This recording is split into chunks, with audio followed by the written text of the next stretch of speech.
un escenario de cómo iba a afectar a la compañía a final del año y para los siguientes años. Sí, entonces, ¿quiénes calculan eso? Pues los actuarios. Entonces, a ver, denme ideas me dicen para este tipo de compañías, o sea, por ejemplo, para compañías de autos pasaría esto, para compañías de vida pasaría esto. A ver, cuéntenme, ¿qué se les ocurre? ¿Qué pasó o qué propusieron cuando pasó el COVID?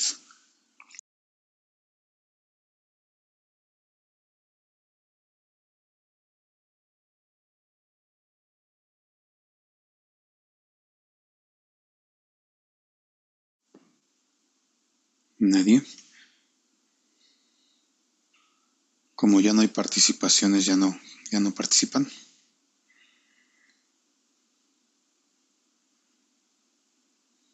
No, ¿podría darnos un ejemplo chiquito? Ya de ahí partimos. Sí, o sea, lo que decía es que creen que tuvieron que pensar los actuarios que podía afectar, ¿no? Para cada tipo de compañía.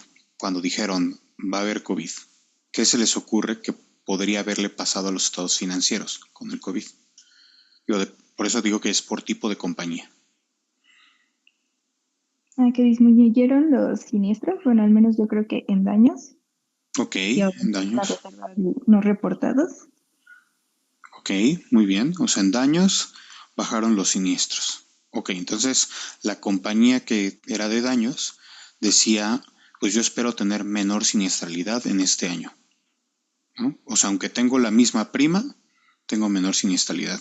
Pero también se les ocurrió algo más a los de daños. ¿Qué más se les ocurre? Los que tienen auto, ¿qué pensaron? O sus papás, ¿qué pensaron?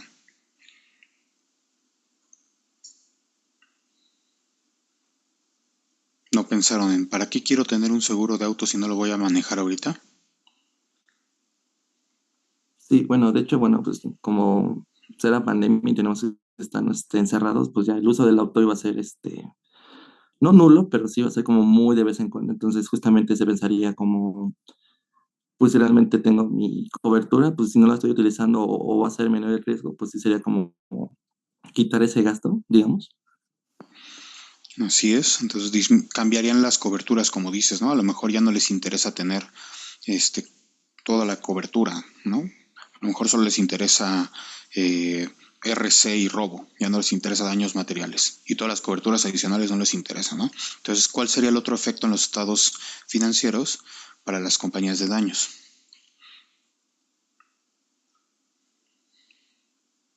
Uno fue siniestralidad, el otro,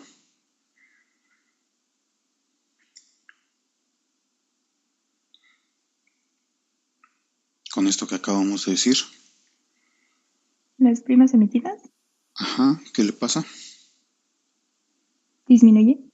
Exacto, ¿no? Entonces, por otro lado, no solo me baja la siniestralidad, sino que también me van a bajar las primas. Y a largo plazo, ¿qué espero que suceda en una compañía de daños con ese escenario? ¿Qué nos pasó en autos y en daños? Ustedes saben bien qué pasó con los autos hace 2 años, por ejemplo. Aumentó el precio de los autos y también la prima, ¿no? A ver, otra vez que no te escuché. Ah, sí, aumentó el precio de los autos y también aumentó la prima. Exacto, ¿no? Entonces, aumentó, pero aumentó después, ¿no? Entonces, eso significa que primero tuvimos un efecto de siniestralidad más alta y después tuvimos que, por consecuencia, aumentar la prima, ¿no? Pero de momento, en el siguiente año, subió mucho la siniestralidad. ¿Y eso que creen? Que eso no fue un escenario que se hubiera puesto. Bueno, ese es un ejemplo. Ahora cuéntenme un ejemplo de una compañía de gastos médicos. ¿Qué pudo haber pensado o qué pudieron haber pensado las personas que trabajaban en una compañía de gastos médicos? ¿Qué escenarios iban a pasar? Primero en el año donde pasó el COVID y luego en el siguiente año. Aumentó su siniestralidad, ¿no? ¿En qué año aumentó? Yo diría que en ambos, pero se disparó más en el segundo, que ya fue que entramos en confinamiento. Ok. En el primer año, de hecho, pasó lo opuesto. bajó la siniestralidad de gastos médicos. Y eso es porque la gente no se enfermaba, porque todos estaban encerrados. ¿Sí? Lo mismo pasó con accidentes personales, ¿no? Pues no había de qué accidentarse, pues ya estás todo el tiempo en tu casa, ¿no? Entonces, la siniestralidad del primer año bajó, pero había gente que tenía ciertas enfermedades o padecimientos que dijo, bueno, pues me puedo aguantar esto en lo que baja lo del COVID, en lo que sale lo de la vacuna y todo eso, y pues aguanto mi operación para el siguiente año, por ejemplo, ¿no? Tengo que hacerme este tratamiento, pues sí, yo creo que sí aguanta el siguiente año, ¿no? Porque aparte los doctores tampoco lo estaban tratando. Entonces, ¿qué pasó? Que en el primer año la siniestralidad bajó, pero para el segundo se recargó muchísimo, ¿verdad? Porque es todo lo que no pasó del año anterior y pues todos regresaron, se enfermaron más el efecto del COVID, ¿no? ¿Ok? Y también hubo un efecto, por ejemplo, los de accidentes personales cancelaron sus pólizas. Por ejemplo, hay muchas escuelas que tienen pólizas de accidentes personales, ¿sí? Estas pólizas pues fueron canceladas. ¿Para qué iban a tener una póliza de accidentes personales si nadie va a la escuela? ¿Están de acuerdo? Ok, bueno, eso que les estoy diciendo de ejemplos, de aquí es un ejemplo sencillo de prima y de siniestralidad, de eso se trata la prueba de solvencia dinámica, ¿sí? Se trata de determinar escenarios que puedan afectar algo de los estados financieros y en función de eso, ver si la compañía sigue siendo solvente, ¿ok?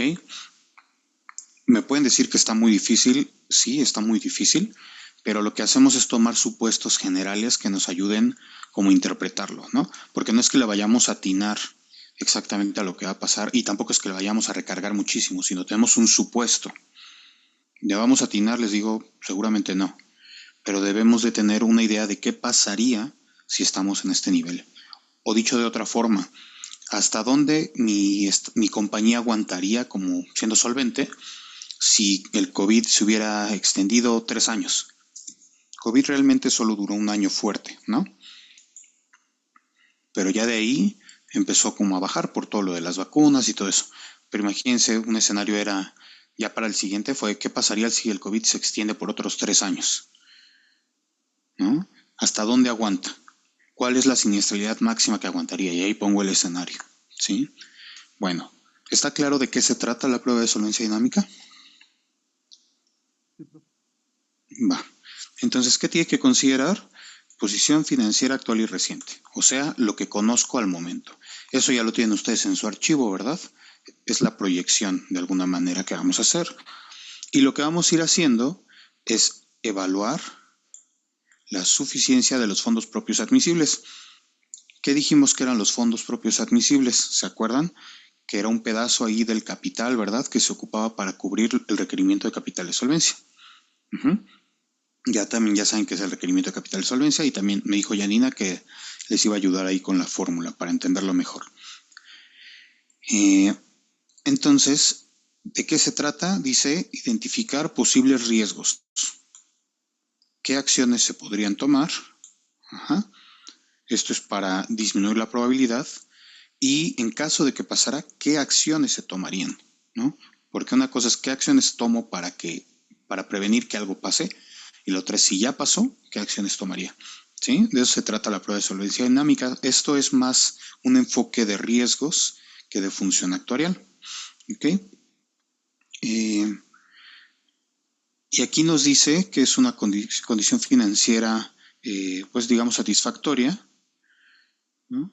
Y dice que, aquí abajo, si a lo largo del periodo proyectado es capaz de cumplir con todas sus obligaciones futuras, o sea, con siniestros, por ejemplo, ¿no? Con el pago de las comisiones, con ir manteniendo los gastos, ¿no? Imagínense que se queda sin vender la compañía un buen rato, ¿cómo va a mantener los gastos? Bueno, pues eso también es un escenario, ¿no? ¿Okay? Y también si los fondos propios admisibles alcanzan a cubrir el requerimiento de capital de solvencia. Aquí te está diciendo bajo el escenario base. Bueno, vamos a entender qué es el escenario base, ahorita ahí abajo dice. Y aquí dice el periodo de proyección. Yo de trampa les di 2 años de proyección, ¿sí? Así va a ser. salvo que ustedes eligieran una compañía de vida. Pero vamos a asumir que nadie elige una compañía de vida para esto. Si alguien lo hace, podemos hacer el truco de decirme que son de vida a corto plazo todos sus productos, ¿sí? Y ya con eso lo hacemos así, porque si no, si lo hicieran de largo plazo, la ley pide que sea de 5 años, pero se les va a complicar mucho. Entonces, el archivo que ya tienen les va a servir porque es de solo 2 años, ¿sí? Luego, ahora sí, nos dice que hay varios escenarios. Escenario base, los escenarios adversos factibles, los escenarios integrados y los escenarios estatutarios. Vamos a ver qué es cada uno de estos. Escenario base, dice, es conjunto realista de supuestos. O sea, es el que ustedes ya tienen. Ustedes ya tienen el escenario base, que es el más difícil. Yo les di una muy buena parte de ese escenario. Nada, les pedí que completaran unos cuantos conceptos, ¿no? Pero ya lo tienen. ¿Ok? Entonces, por eso les digo, esto es lo más importante. Por eso les digo que sí acaben el archivo, ¿va? Verifiquen que funcione bien, verifiquen, ahí hay algo que no les puse, pero van a tener que evaluar los fondos propios admisibles y el requerimiento de capital de solvencia. Entonces, eso todavía tenemos que ver cómo le vamos a hacer. Bueno, ustedes lo van a hacer, yo les ayudo, ¿va? Luego, escenarios adversos factibles. Y aquí nos dice, son escenarios que incorporan supuestos adversos, pero posibles. Yo sé que eso no nos dice nada, pero eso que significa que algo sea malo, pero que tenga una probabilidad de ocurrencia, pues que sí sea razonable, ¿no? Un ejemplo, yo no voy a poner que se va a acabar el mundo dentro de mis escenarios, ¿verdad? Porque en primera, si eso pasara, pues ya de qué me preocupo de la compañía de seguros, ¿no? ¿Están de acuerdo? Tampoco pondría cuál es no sé, una probabilidad de que haya una guerra, ¿no? Y que por eso la compañía de seguros no sea solvente. Bueno, eso así a simple vista no sería algo realista, a menos de que ya existieran rumores, a menos de que ya viniera algo por ahí, ¿verdad? Como lo del COVID. Bueno, ahí ya sería otra cosa. Pero mientras no tenemos algo para decir que una guerra sería algo posible, ¿ok? Entonces, a eso se refiere adverso factible. Es algo que sí tiene una probabilidad razonablemente alta de ocurrencia. ¿A qué me refiero? Por ejemplo, tiene un 0.5% de que ocurra, ¿no? Un 1% de que ocurra. O sea, es algo que sí podría pasar y sí nos pega, ¿no? Obviamente, mientras la probabilidad es más alta y es algo que hace daño a la compañía, es mejor, ¿sí? O sea, buscamos cosas que tengan más probabilidad. Les digo, no piensen en el escenario de qué pasa si le cayó un meteorito a la compañía, ¿verdad? O sea, eso no tiene mucho sentido, ¿ok? Y esto no lo voy a decir. Lo dice los escenarios integrados, dice que combinan diversos escenarios adversos factibles, ¿sí? Y aquí nos dice que cuando tengan una baja probabilidad de ocurrencia, dice que no es necesario que el actuario responsable construya escenarios integrados, pero cuando la probabilidad asociada de un escenario adverso factible se acerque a la probabilidad asociada con el escenario base, deberá construirse un escenario integrado. ¿Ok? ¿Qué significa? Cuando realmente sí es algo muy, muy probable, el ejemplo es cuando pasó lo del COVID, pues van a buscar que se combinen esos efectos, ¿sí? El efecto de dos escenarios adversos, por ejemplo, ¿no? A eso se refiere. Integrado es, van a combinar los efectos. Entonces ahorita llevamos el escenario base, que ya lo tienen, escenarios adversos, que son de baja probabilidad, pero una probabilidad razonable, ¿verdad? O sea que sí podría pasar. Y cuando esa probabilidad sea muy alta, entonces dice, puedes generar un escenario integrado. O sea, ¿qué pasa si tengo 2 o 3 escenarios adversos y los junto? ¿No? Ejemplo, en lo que decíamos del COVID, pues que la probabilidad de la siniestralidad, ¿no? Más bien, la probabilidad de que la siniestralidad sea más alta, sea esa probabilidad sea mayor a 0.3%, ¿no? O digo a 3%, por ejemplo, ¿no? Pero además, lo de las primas, pues tiene una probabilidad del 5%. Pues entre esos dos, pues sí es una probabilidad considerable. Entonces, hagamos un escenario integrado. ¿Qué pasa si suceden las dos? ¿Cómo afecta? ¿Sí? A eso se refiere el integrado. ¿Hasta aquí vamos bien?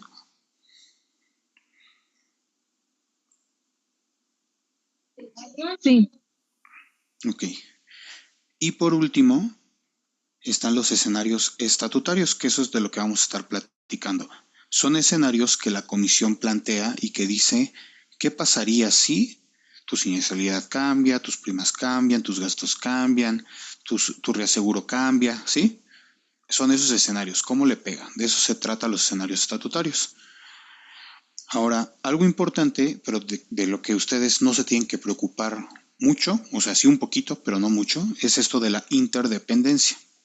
Si se fijan en el archivo que les compartí, las variables dependen de otras variables, ¿verdad? Lo que hacíamos era llenar ciertos supuestos iniciales y con eso construíamos lo demás. Por ejemplo, si en su archivo de Excel ustedes le subieran a la siniestralidad que le pusimos, todo lo demás se va a calcular en automático, ¿verdad? A eso se refiere esa interdependencia. Ahora, ¿qué pasa si bajamos las primas y subimos la siniestralidad? Bueno, pues es interdependencia, ¿verdad? Entre todo ello forma un escenario y con eso generamos algo, ¿sí? Eso es lo importante, por eso se los di el archivo así formulado, ¿ok? Porque todo es dependiente. Y, eh, ¿qué más de esto? Creo que no, me lo voy a brincar, lo voy a brincar. Ok, ahora sí, me voy a ir, ahora sí, a qué son los escenarios estatutarios. Y ahí sí le voy a dedicar más tiempo, ¿ok? Ya lo tenía aquí abierto. Bueno, primero debemos entender cuáles son las hipótesis. Y primero nos dicen con el riesgo de suscripción. El riesgo de suscripción habíamos dicho que es lo que depende de las primas, de las reservas, ¿se acuerdan? Ese ya lo vieron también ustedes con Yanina, ¿no? Y ya hicieron incluso, eh, bueno, se supone que todos hicieron examen, ¿cierto? O la mayoría. ¿Cómo les fue, por cierto? Ya no les pregunté. bien. Bien, todo bien, profe. Bien, Bien, profe. muy bien. Bueno, espero muchos dieces y que ninguno sea de copias, ¿verdad? Ok, bueno, entonces con el riesgo de suscripción tenemos estas hipótesis y vean, nosotros ya las tenemos construidas, ¿verdad? Hipótesis de proyección de prima emitida es cuánto va a valer la prima en cada año. Incluso nosotros la tenemos mensual, ¿verdad? Pero al final la vamos a juntar anual, que así aparece en el estado de resultados. Y ya lo tenemos así en el archivo. Prima cedida, ¿no? La parte que sale de reaseguro o reafianzamiento. Uh-huh. Y es la parte de la prima que le estamos pasando al reasegurador, ¿no? También ya lo tenemos calculado. Prima retenida es prima emitida menos prima cedida, ya la tenemos, ¿verdad? Aquí está la fórmula. Uh-huh. Proyección de costos netos de adquisición, ya los tenemos. A ustedes yo les dejé por ahí algo que completar del reasegurador, ¿verdad? Para la parte del no proporcional, pero en sí ya lo tienen, ¿sí? Costos de operación, también ya lo tienen, ¿no? Estos son los gastos de administración, ¿no? Luego se le habla como indiferentemente, pero se refiere a lo mismo, es toda la administración de la compañía, también ya lo tienen, ¿sí? Proyección de reclamaciones y siniestros futuros, también ya lo tienen, ¿verdad?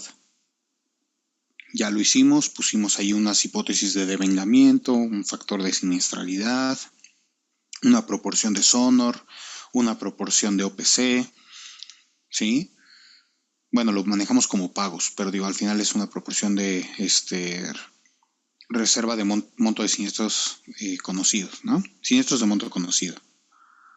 Ajá, pero ya la tenemos también, ¿sí? Este de aquí no les aplica, porque no hicimos un ejercicio que fuera de fianzas o de caución. Entonces me lo voy a brincar. Este es el que les pedí que ustedes hicieran, ¿verdad? Que sacaran una dependencia de los activos, de las inversiones, y que le pusieran un rendimiento, ¿verdad? Les dije que ustedes pensaran en una manera de calcular esos productos financieros. Bueno, yo esperaría que ya la tengan ustedes. Hipótesis de proyección del pasivo. Bueno, también Del pasivo, yo les ayudé con una buena parte, ¿verdad? Nada más le faltaba creo que otros pasivos y me faltaban pasivos laborales y no me acuerdo si algún otro. Ah, y de reaseguradores, ¿no? Creo que eso era lo que faltaba.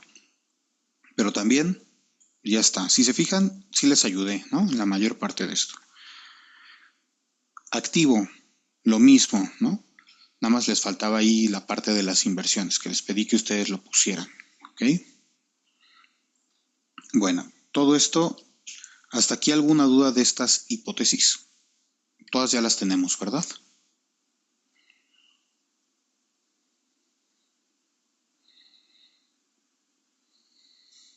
Sí, profe. Sí, Sí, va. Bueno, ahora sí. Bueno, ¿qué vamos a hacer con eso? Entonces, el primer escenario estatutario nos dice qué pasaría si hay un aumento en la siniestralidad. Y aquí nos dice el escenario. Entonces nos dice, a los siniestros brutos se le va a incorporar a los montos un incremento en los porcentajes. Y aquí nos dice que es un delta ST. Entonces, nada más ese incremento es cuánto podría cambiar nuestra siniestralidad. Entonces, en el ejemplo del COVID, ¿no? Yo le pondría, ¿qué pasaría si fuera un 20% más, un 30% más, ¿no? Esto es con base en la siniestralidad que tenemos en nuestro escenario original, ¿verdad? Pero vean, aquí nos dice directamente, para cada ramo, aquí yo te digo cuál aplicarle. Es estatutario, ¿sí? Significa que la comisión dictó las condiciones. Aquí están. Por ejemplo, vida es un 60% de incremento. Parecería que es mucho, ¿verdad? Pero vean los de aquí abajo. Gastos médicos es chiquito, pero vean accidentes personales, 160%. Auto 65, RC 270, riesgos catastróficos 500, ¿no? ¿En función de qué está calculado esto?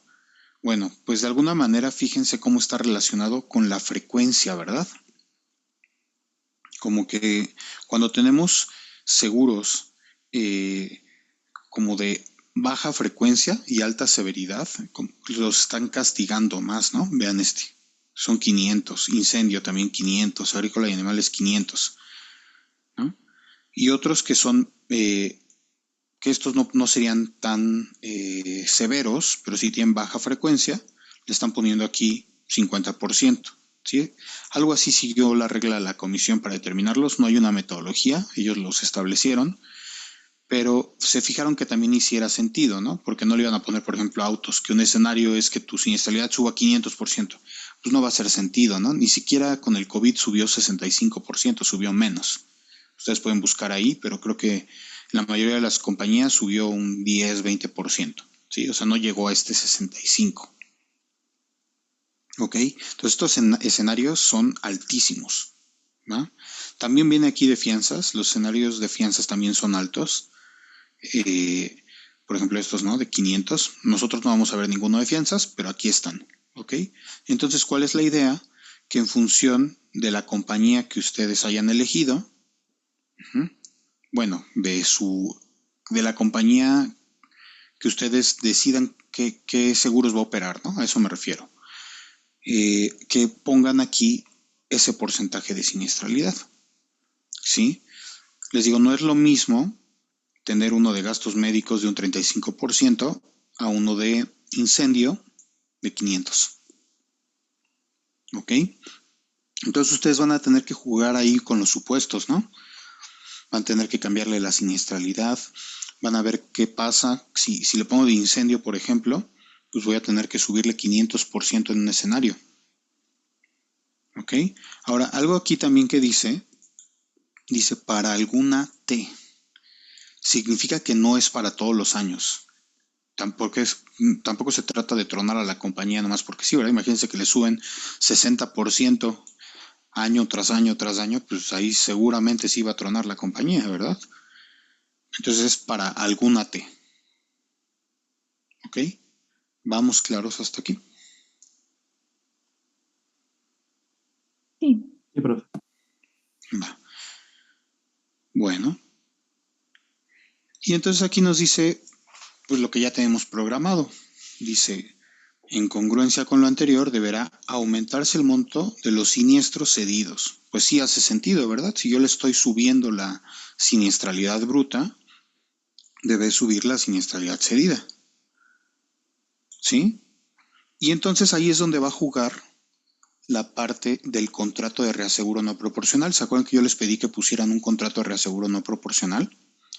Bueno, pues también va a pasar que a partir de cierta siniestralidad, pues su reaseguro no proporcional van a poder hacer uso de él en mayor proporción, ¿verdad? Entonces tienen que determinar de qué manera van a hacer uso de eso.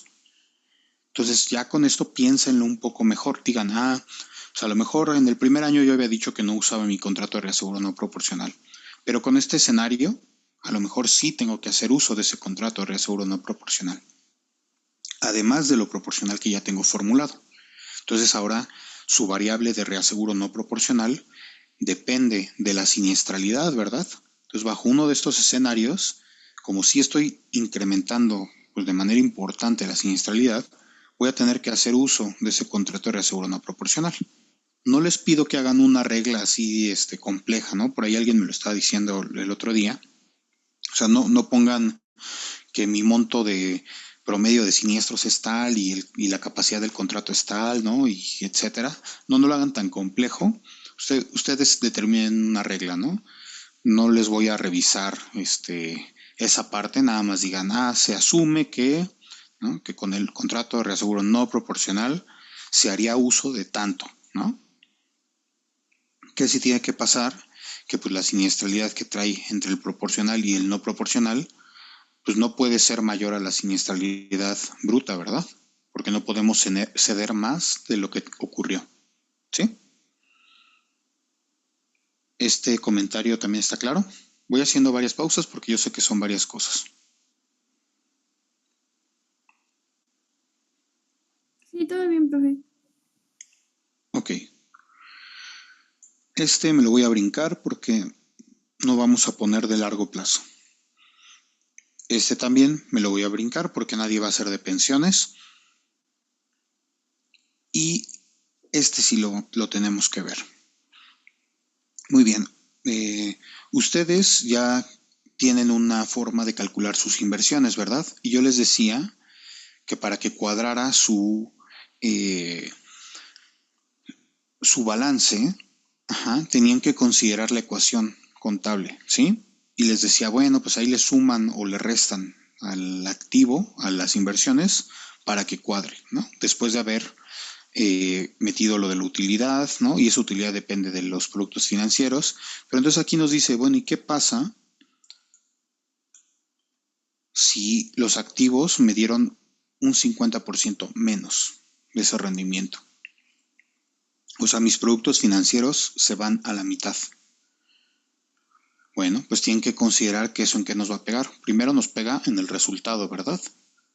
Y luego nos pega en el capital. ¿Se acuerdan que en el capital viene el resultado? Y entonces tenemos que volver a ajustar las inversiones para que nos cuadre. Ahí ya les di el tip de cómo se hace. Se hace en ese orden, ¿sí? Entonces, de aquí se trata de bajarle el 50% a los productos financieros. Ya, es todo. ¿Dudas con este escenario? ¿Con estas hipótesis, Moisés? ¿Sí puede repetir eso último de cómo es la cadena para poder determinar? Sí. Te pega en productos financieros. ¿Estás de acuerdo, Moisés? Sí, totalmente. Ok. Y ese te afecta en el resultado, Sí. en la utilidad o pérdida, ¿no? Vas a tener menos utilidad o más pérdida, según como sea, ¿no? Y entonces cuando lo trasladas al balance, te afecta en tu capital, ¿verdad? El capital contable, acuérdense que hay un concepto que dice resultado del ejercicio, ¿sí? Entonces ahí te va a bajar. Entonces si le bajamos ahí, pues se nos va a descuadrar, ¿verdad? El balance. Entonces, ¿dónde lo vamos a cuadrar? En las inversiones. ¿Ok? Ok.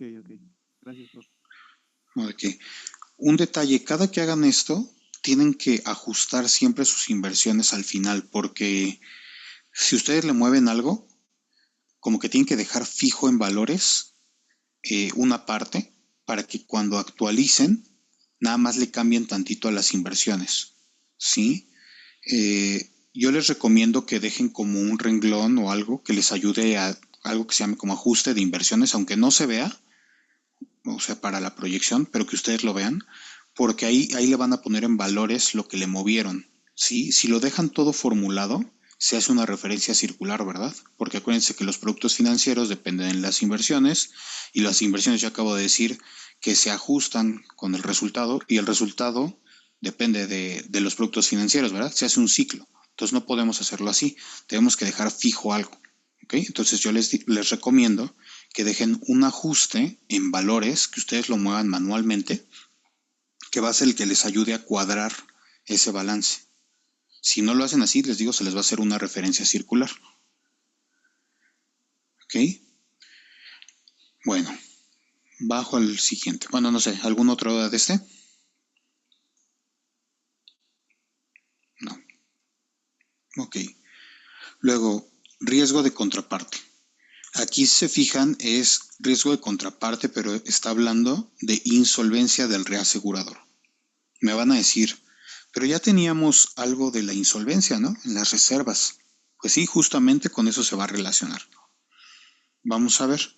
Aquí dice, si el reasegurador fuera insolvente, está hablando del que tiene mayor participación en el riesgo cedido, porque a veces se tienen varios reaseguradores. En su ejemplo solo va a haber uno para no complicar la vida.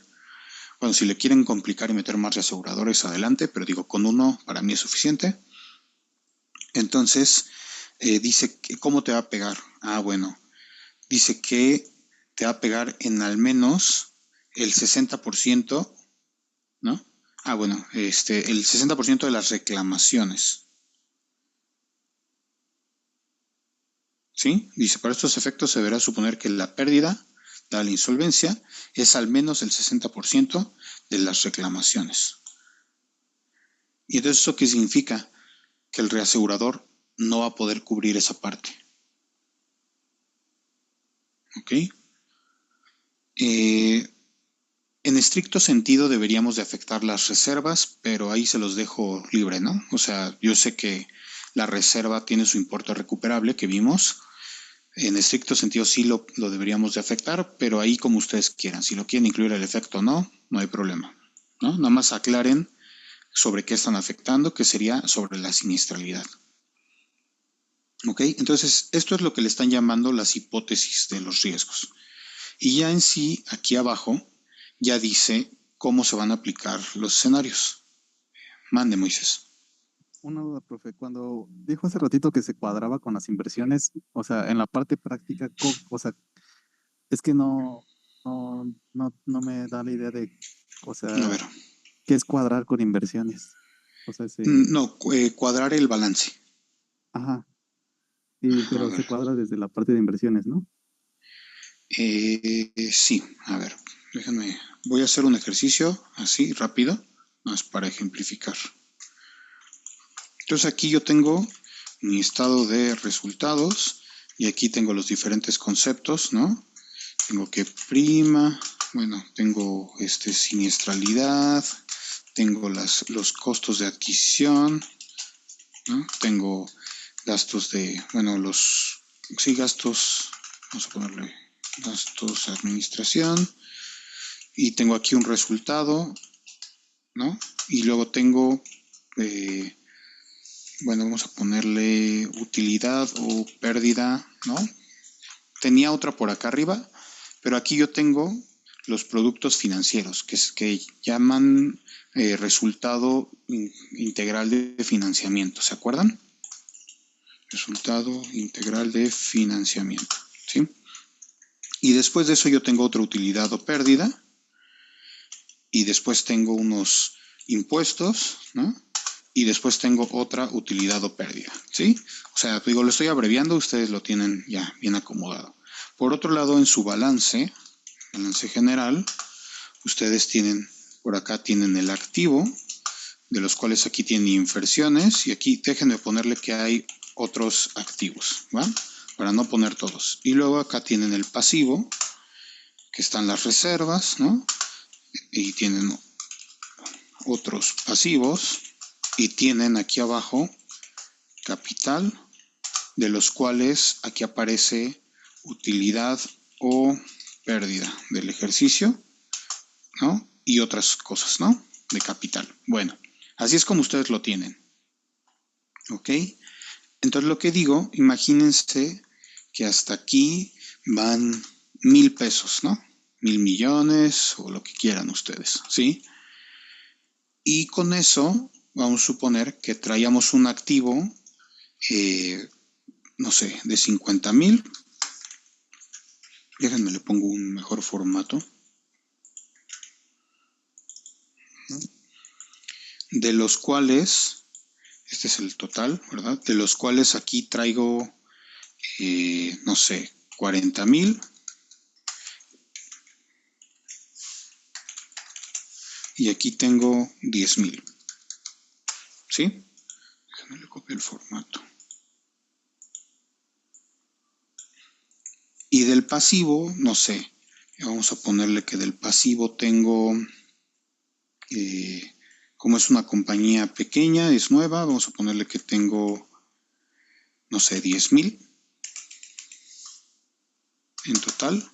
Ajá, de reservas tengo 8,000, por ejemplo. Este lo voy a poner en negritas. Y de otros pasivos tengo 2,000. Y de capital, pues tendría el restante, ¿no? 40,000.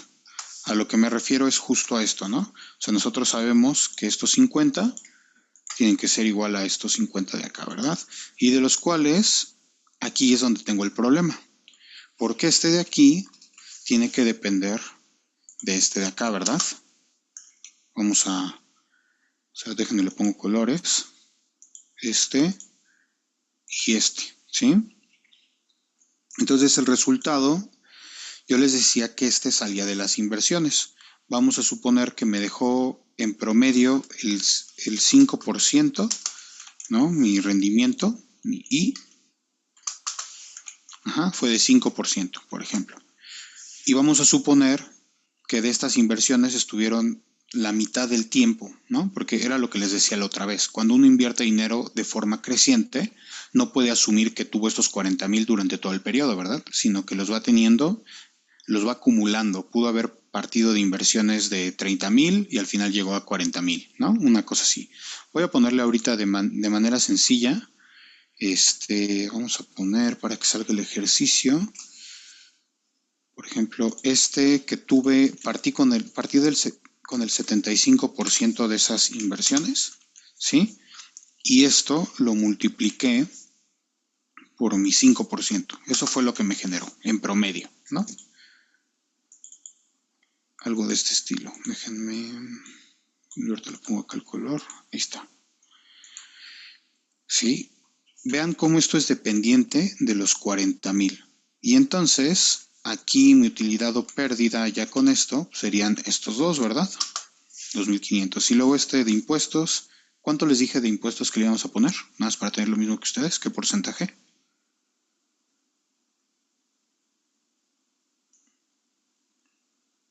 30%. 30%, gracias.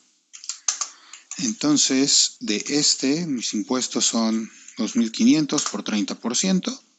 Y luego mi utilidad o pérdida, pues sería menos 750. ¿Y qué pasó? Que me afectó acá, ¿verdad? Pero a ver, si aquí en el resto, vamos a poner que esa es mi parte base. Entonces, aquí ¿cuánto me faltarían? Me faltarían 38,250, ¿no? De tal forma que cuando yo sume estos dos, me dan los 40 que tenía, ¿sí? ¿Cuál es el problema de lo que acabo de hacer? El problema es que dije, las inversiones alimentan aquí, ¿verdad? Déjenme les pongo otro colorcito a Así y así. Y me afecta aquí a las utilidades, ¿no? Y al final, y esto me lo llevo a capital. Pero lo que me dice el escenario, ¿qué pasa si ya no es 5%, sino ahora es 2,5%? ¿Verdad? Dice que es la mitad. ¿Qué pasó aquí? se me descuadró, ¿verdad? O sea, yo ya no voy a poder hacer este menos este más este. Aquí me tendría que dar 0, ¿verdad? Y esto no me está dando 0. Entonces, digamos, eso es el cuadre al que me refiero, ¿no? Aquí me falta algo. Entonces, ¿qué significa? Se lo tengo que agregar de alguna manera, ¿no? O restar. Entonces, significa que si yo aquí le pongo, vean lo que va a pasar. Si yo a este le pongo que son 40,000, así como lo tengo, menos los 525, referencia circular, ¿sí? Porque estoy haciendo que dependan, y pues aquí es donde tengo el problema. Entonces, a lo que yo me refiero es que mejor aquí le pongan algo, ajuste, ¿no? Donde este ajuste es donde ustedes van a jugarle. Igual déjenme le cambio de color. Vamos a ponerle un naranja. Ajá, para que cuando este va a ser la suma de estos tres, ¿sí? Y entonces si yo quiero que esto me cuadre, pues entonces aquí mejor yo le pongo 525 fijos, ¿no? A eso me refiero. O sea que dependiendo de qué pase aquí con la tasa, ¿no? Si yo lo regreso aquí al 5%, ¿qué pasa? Se me descuadra. Entonces el ajuste es 0. A eso me refiero, que aquí ustedes tienen que ponerle algo que les ayude a que esta diferencia se haga 0. ¿Sí fui claro? Ya, sí, sí, muchísimas gracias, profe. Creo que fue así, ayudó muchísimo. Ok. Entonces cuiden esto con todos los todos los escenarios, de hecho desde el escenario base que ya tienen ahorita, cuiden que pase esto, ¿va? De hecho, bueno, se los puedo compartir si les ayuda en algo, nada más ustedes le ponen bien los títulos. Pero sí, déjenme se los paso. Por aquí puedo mandar cosas. Creo que sí, ¿verdad? Ya de ustedes depende si quieren compartírselo a los demás o no. Pero dejo de compartir. Save as.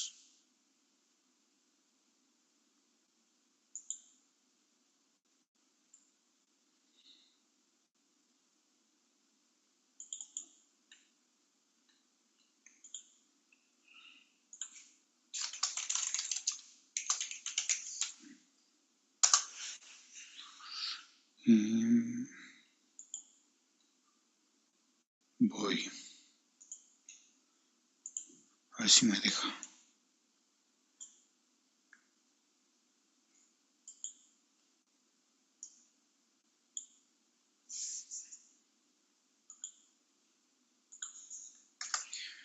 Ok. Ya se los compartí. Bueno, a ver, díganme si los deja de descargarlo.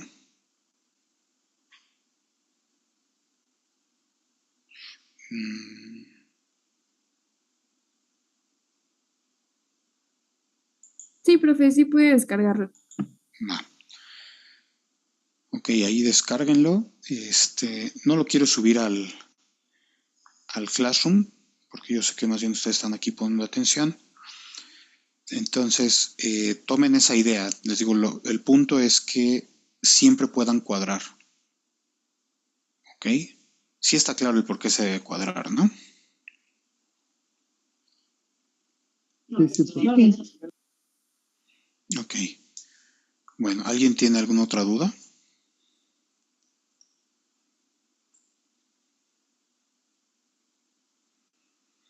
¿No? Ok. Nos quedamos aquí, entonces, recuérdenme mañana que vamos a ver definición de escenarios estatutarios, si se me va la onda en donde me quedé. Bueno, para ver si están poniendo atención, ¿no? Y seguimos viendo esto. Porfa, sí acaben su archivo, es muy relevante que lo acaben. Si no lo tienen bien, no les va a salir la prueba de solvencia dinámica. ¿Ok? Se los encargo, vayan avanzando, conclúyanlo. Aprovechen el buen fin para esto, ¿no? Yo no es la idea, pero yo quería que lo acabaran ustedes el lunes, pero si no, pues aprovechen el buen fin, ¿no? Vale, sí, profe. Bueno, mañana seguimos con esto. Gracias. Profe. Gracias, profe. Bye.